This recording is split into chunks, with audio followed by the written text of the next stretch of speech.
गुरुजी, क्या हमारे जप और तप को कोई चुरा सकता है? जो हम निरंतर इतनी मेहनत करके किसी जप को कर रहे हैं, हम अपना तप कर रहे हैं, हम पूजा कर रहे हैं, पाठ कर रहे हैं, कोई हवन कर रहे हैं, क्या उसको कोई शक्ति हमसे चुरा भी सकती है? हाँ, चुरा सकती है। देखिए, पहली बात तो ये है कि जब आप साधना करें, मैंने पीछे किसी वीडियो में बताया कि बंधन करके करें जी दूसरा, जब साधना कर रहे हो, देखिए जर्नल तो थोड़ी सी चीजें ऐसी अलग होती हैं, जी उनमें तो इतना नहीं चलता है। लेकिन अगर आप साधना विशेष कर रहे हो, जैसे नवरात्रि है या किसी अनुष्ठान है या गुरु के बताई पद्धति के अनुसार काम कर रहे हो, जी तो उसमें चुरी जाती है। चुराने का तरीका क्या होता है? जैसे आप हाथ मिलाओगे, जी है ना, किसी आलिंगन करोगे, अच्छा इसमें एनर्जी एक दूसरे चली जाती है।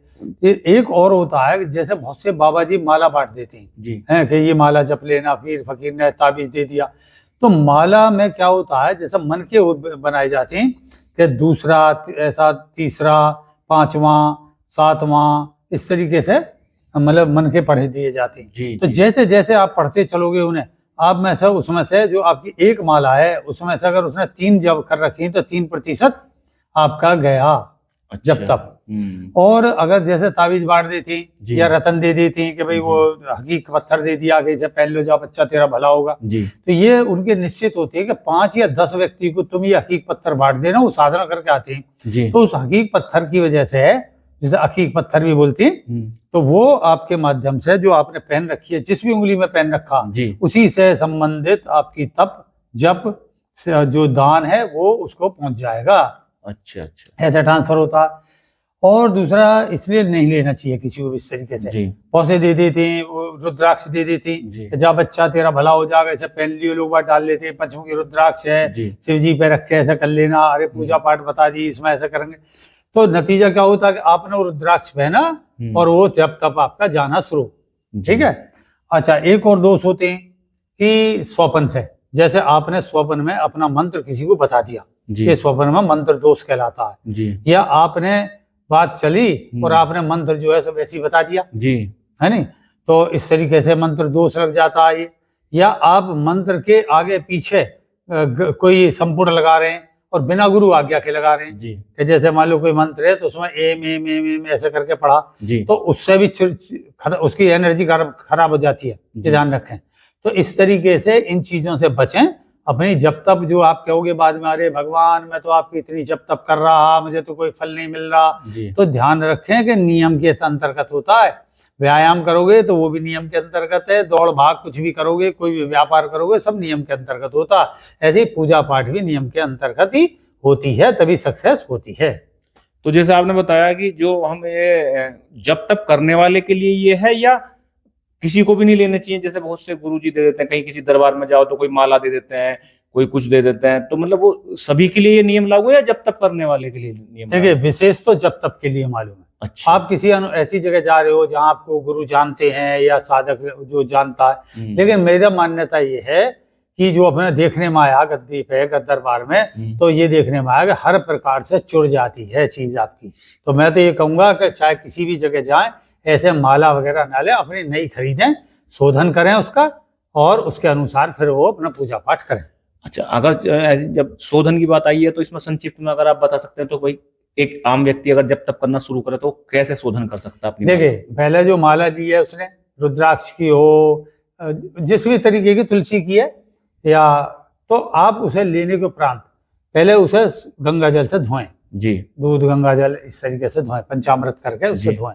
धोने के उपरांत फिर साफ कर लें उसे। जी। साफ करने के बाद अपना जो गुरु मंत्र है जी, है ना, या जो तुमने जोत जलाई है उसके ऊपर से पहले घुमाएं। जी। घुमाने के उपरांत में जी। फिर अपना उस पर प्रार्थना करें। वैसे माला का मंत्र भी आता है, लेकिन उसकी जगह क्योंकि इतना नहीं लोगों की याद होता है कि ये भी मंत्र वो भी मंत्र, तो वो क्या काम करेगा, उस पर से घुमाया या अपने हवन कुंड पर से घुमाया, और उस माला के द्वारा जो है 108 जो भी अपने मंत्र है उसका पाठ करें। अच्छा। तो पाठ करने के बाद आहुति दें और भोग चढ़ाएं कि जो है जपमाला और जपमाला के इष्ट, और जो मेरे गुरुदेव हैं और जो मेरा जो इष्ट है, वो मुझे इस माला से जप करने पर मेरा जो फल है वो मुझे प्राप्त हो। जी।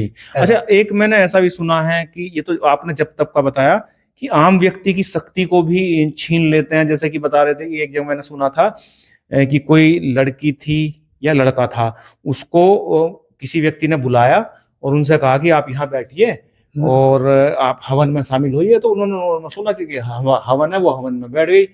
उसके बाद में फिर वो जब गई तो पता लगा कि वो बहुत ज्यादा बीमार रहने लगी और बहुत ज्यादा वो, फिर उसने किसी को दिखाया कि भाई तुम्हारे तो ऐसे ऐसे उस हवन के थ्रू आपका ऊर्जा को ले लिया गया। तो ऐसा भी कुछ होता है? बिल्कुल होता है।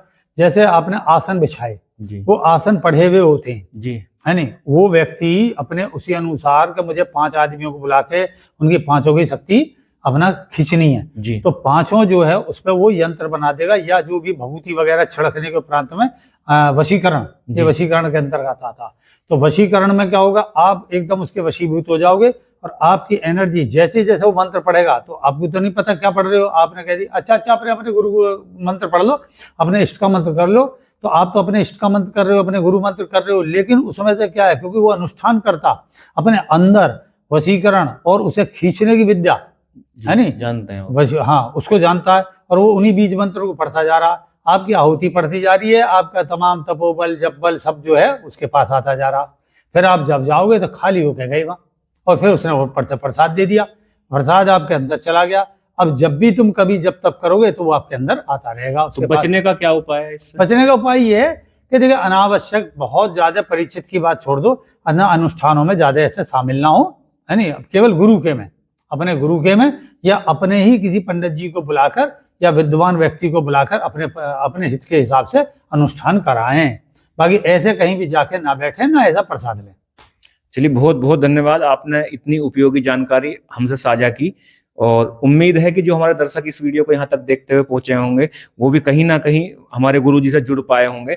और अगर उनको वीडियो अच्छी लगी है तो आप लोग इस वीडियो को शेयर करें, जिससे कि ये अधिक से अधिक लोगों तक पहुंचे।